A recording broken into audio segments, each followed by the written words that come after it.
আমার তখন মেইন সমস্যা ছিল, আমি যখন দাঁড়িয়ে থাকতাম আমার হাঁটুর হাড় সরে যেয়ে আমি পড়ে যেতাম, আর হাঁটুর হাড় এদিক ওদিক সরে যেত। আসসালামু আলাইকুম, আমি doctor Parthapratim Chakraborty, orthopaedic, trauma, arthroscopy এবং আর্থোপ্লাস্টি সার্জন। আমরা কথা বলবো মিস আনিশা হাফিজ আফিয়ার সাথে। আনিশার 18 বছর বয়স এবং চৌগাছায় বাড়ি। আনিশা, আসসালামু আলাইকুম। ওয়ালাইকুম আসসালাম। আনিশার কি হয়েছিল বলেন তো? আমার লিগামেন্ট ছিঁড়ে গিয়েছিল, আমি পড়ে যেয়ে পায়ে ব্যথা পেয়েছিলাম। কতদিন আগে? প্রায় 1.5 বছর আগে। 1.5 বছর আগে। আচ্ছা, আনিশার যেটি হয়েছিল আমি যদি একটু বর্ণনা করি, সেটি হচ্ছে এটি হচ্ছে হাঁটুর একটি মডেল। আনিশার 2টি লিগামেন্ট ছেঁড়া ছিল এবং একটি মেনিসকাস ইনজুরি ছিল। আনিশার এই যে এসিএল লিগামেন্ট এটি ছেঁড়া ছিল এবং এটিকে বলি আমরা এমসিএল, মিডিয়াল কোলাটারাল লিগামেন্ট, এটি ছেঁড়া ছিল।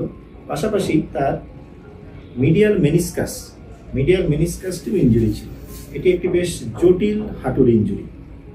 তো আনিশা, আমরা অপারেশন করলাম কতদিন আগে? প্রায় 4 মাস আগে।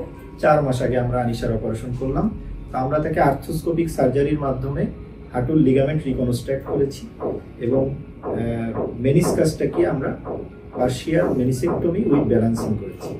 তো আনিশা, আপনি কেমন আছেন? এই 4 মাসের জার্নিটা যদি আমাদেরকে একটু সংক্ষেপে বলতেন। আমি বিগত 1.5 বছর আগে সিঁড়ি থেকে পড়ে গিয়েছি। হাঁটুতে অনেক ব্যথা পেয়েছিলাম, কিন্তু তখন অতটাও গুরুত্ব দেয়নি। আমার তখন মেইন সমস্যা ছিল, আমি যখন দাঁড়িয়ে থাকতাম আমার হাঁটুর হাড় সরে যেয়ে আমি পড়ে যেতাম, আর হাঁটুর হাড় এদিক ওদিক সরে যেত। তারপর 1 বছর পর আমি পার্থপ্রতিম স্যারের কাছে যাই এবং স্যার আমাকে সাজেস্ট করে এমআরআই রিপোর্ট করানোর জন্য। আমি এমআরআই রিপোর্ট করাই। এবার স্যার আমাকে বলে যে আমার 2টা লিগামেন্ট ছিঁড়ে গেছে প্লাস মেনিসকাস ইনজুরি হয়েছিল। স্যার আমাকে সাজেস্ট করে খুব দ্রুতই সার্জারি করার জন্য। স্যার সার্জারির কথা বললে আমরা সবাই ফার্স্ট অনেক নার্ভাস ছিলাম, ভাবছিলাম যে অপারেশনটা কোথা থেকে করাবো।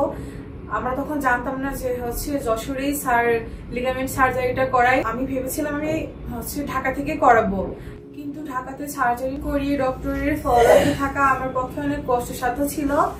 যশোর থেকে ঢাকা ট্রাভেল করাটা আসলে অনেক কষ্টকর।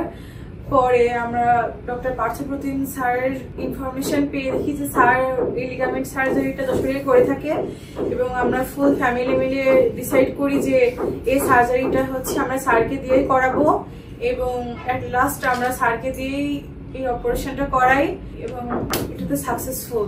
আলহামদুলিল্লাহ, আমি এখন সম্পূর্ণভাবে সুস্থ।